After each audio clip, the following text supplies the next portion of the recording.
This channel does not promote any violent, harmful, or illegal activities. All content provided by this channel is meant for an educational purpose only.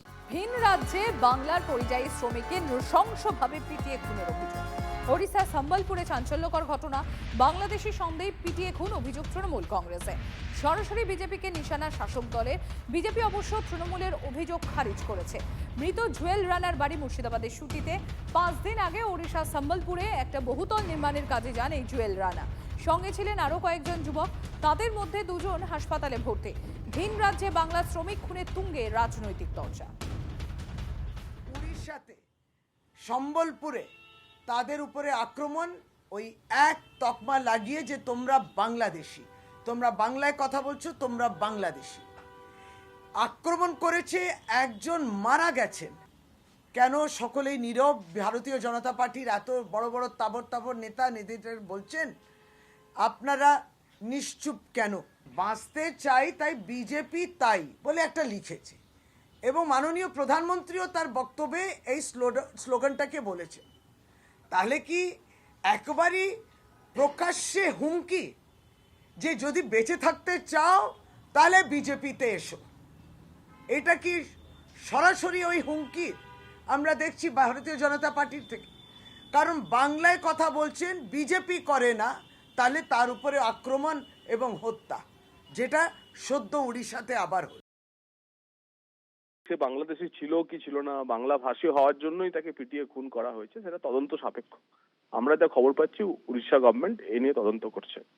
কিন্তু এই ঘটনা যদি সত্যি পরিযায়ী শ্রমিক হয়ে থাকে, তাহলে তো পশ্চিমবঙ্গে তো মমতা বন্দ্যোপাধ্যায়ের প্রকল্প ঘোষণা হয়ে যাওয়ার পর আর তো পরিযায়ী শ্রমিক বাইরে থাকার কথা না। 5,000 টাকার ভাতায় তো সমস্ত পরিযায়ী শ্রমিকের পশ্চিমবঙ্গে ফেরত চলে আসার কথা। তাহলে এই ঘটনা দুটো জিনিস প্রমাণ করছে যে, এক, মমতা বন্দ্যোপাধ্যায়ের আর এই মানে ভাতার প্রকল্পে আর পরিযায়ীদের আস্থা নেই, অথবা মমতা বন্দ্যোপাধ্যায়ের প্রতি আস্থা নেই, কারণ পরিযায়ী শ্রমিকরা ভিন রাজ্যেই কাজ করছে, পশ্চিমবঙ্গে কাজ পাচ্ছে না। এবং যত এই ধরনের পরিযায়ী শ্রমিকদের ঘটনা সামনে আসবে, তত পরিষ্কার হবে যে পশ্চিমবঙ্গে স্থানীয়ভাবে পশ্চিমবঙ্গের সরকার গত 15 বছরে একদম সাধারণ মাটি কোপানোর কাজ, রাস্তা তৈরি কাজ, রাজমিস্ত্রির কাজ, এই কাজও দিতে পারছে না। বাংলাদেশি সন্দেহে নয়, বিড়ি নিয়ে বচসার জন্য মুর্শিদাবাদের শ্রমিককে পিটিয়ে খুনের অভিযোগ অস্বীকার ওড়িশা পুলিশে।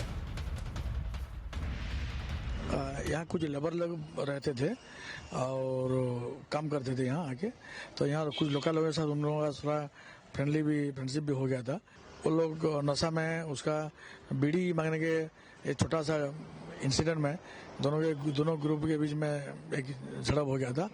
सडन प्रोवोकेशन में सर पे मार दिया, तो हेड इंजरी हो गया। हेड इंजरी से उसका डेथ भी हो गया, और केस में 6 आदमी अरेस्ट किया गया है, और कौन कौन इन्वॉल्व थे उसका वेरिफिकेशन चल रहा है, उनको भी तुरंत अरेस्ट कर देंगे। संबलपुर में जो घटना घटी है वो अभावनीय घटना है, इसके बारे में कोई दो मत नहीं हो सकते। और जैसे ही घटने की खबर जो है पुलिस के पास पहुंची है, पुलिस एकदम एक्शन में आई है, और 24 घंटे से कम समय में 6 के 6 एक्यूज जो इसके अंदर शामिल थे सबको अरेस्ट करा गया है। और मैं आपको कह सकता हूं कि इसके अंदर आइन के अंदर जो हमें क्षमता दी गई है उसका पूरा उपयोग किया जाएगा। कोई भी अगर लॉ को अपने हाथ में लेगा तो उसके विरुद्ध कड़ा एक्शन लिया जाएगा।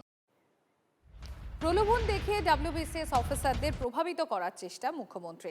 সোশ্যাল মিডিয়ায় চিঠি পোস্ট করে অভিযোগ বিরোধী দলনেতা শুভেন্দু অধিকারী।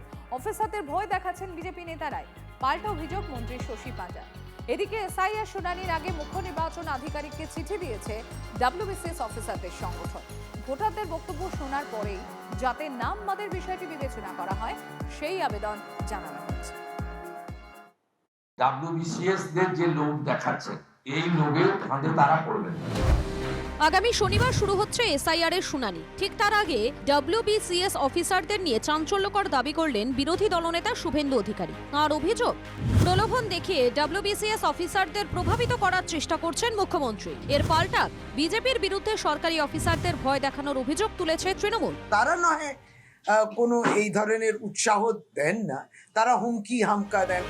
বৃহস্পতিবার সকালে মুখ্যমন্ত্রীর নাম ছাপা লেটার প্যাডের এই ছবি সমাজ মাধ্যমে পোস্ট করেন বিরোধী দলনেতা। ট্যাগ করেন ডাব্লিউবিসিএস অফিসারদের সংগঠনকে। চিঠির শেষাংশে উল্লেখ, বর্তমানে এসআইআর এর যে কাজ চলছে তাতে অনেক প্রতিকূলতার মধ্য দিয়ে যেতে হচ্ছে। তাই এই কঠিন সময় রাজ্য সরকার সর্বতোভাবে ডব্লিউবিসিএস অফিসারদের পাশে আছে এবং আগামী দিনেও থাকবে।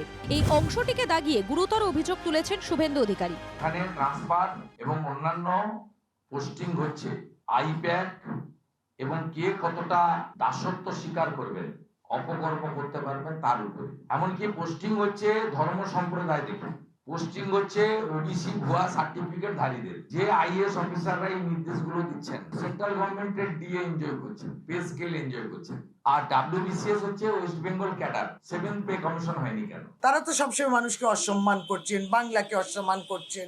কোয়ালিফাইড মানুষ তারা, আইএস আইপিএসরা, তাদের টিকি কোথায় আছে এইভাবে কথা বলাটা, এই ভাষাটাই উপযুক্ত না। এসআইআর পর্ব শুরুর আগে থেকেই সরকারি কর্মীদের প্রভাবিত করার অভিযোগ উঠেছে। চর্চায় জড়িয়েছে শাসক এবং বিরোধী পক্ষ। তৃণমূল, বিজেপি কোনো দলের কথা শুনবেন না, ইলেকশন কমিশনের কথা শুনবেন। আপনাদেরকে স্মরণ করিয়ে দিতে চাই, বিহারে 52 জন বিএলও অবৈধ কাজ করেছিল বলে জেলে গেছে। এই অবস্থা যদি আপনার না। আমি শুনেছি কাউকে কাউকে আগে বলা হয়েছিল জেলে পাঠাবে, নয় চাকরি খেয়ে নেবে। কত সব চাকরি খাওয়ার মালিক ইলেকশনে আসে চলে যায়, সরকার কিন্তু থেকে যায়। বাংলায় ভোটের সময় পুলিশ এবং সরকারি কর্মী আধিকারিকদের একাংশের বিরুদ্ধে পক্ষপাত দুষ্ট আচরণের অভিযোগ তুলত বিরোধীরা। কিন্তু এবারে এসআইআর এর আবহে মুখ্যমন্ত্রীর নামাঙ্কিত চিঠির বক্তব্যকে অস্ত্র করে সার্বিক নিরপেক্ষতা নিয়ে প্রশ্ন তুলেছে বিজেপি। জানিয়েই নতুন বিতর্ক শুরু। আমি ডব্লিউবিসিএস অফিসারদেরকে এটুকুই বলবো, মমতা বন্দ্যোপাধ্যায় হুমকি চমকানিতে ভুলবেন না। সরকারে তো বিজেপি আসবে। আমি তর্কের খাতিরে ধরে নিলাম যে বিজেপি এলো না, তবে কোর্টে গিয়ে যখন আপনার চাকরিটা যাবে, আপনাকে কিন্তু মুখ্যমন্ত্রী চালও দিতে যাবে না, ইলিশ মাছও পাঠাবে না আপনার বাড়িতে। তখন কিন্তু কাজের বেলায় কাজী, কাজ ফুরলেই পাজি। আমি আশঙ্কিত, কারণ মমতা বন্দ্যোপাধ্যায়কে বাংলার সরকারি কর্মচারীরাও ভালোবাসেন, তার জন্য পোস্টাল ব্যালটও তৃণমূলে গিয়ে থাকে।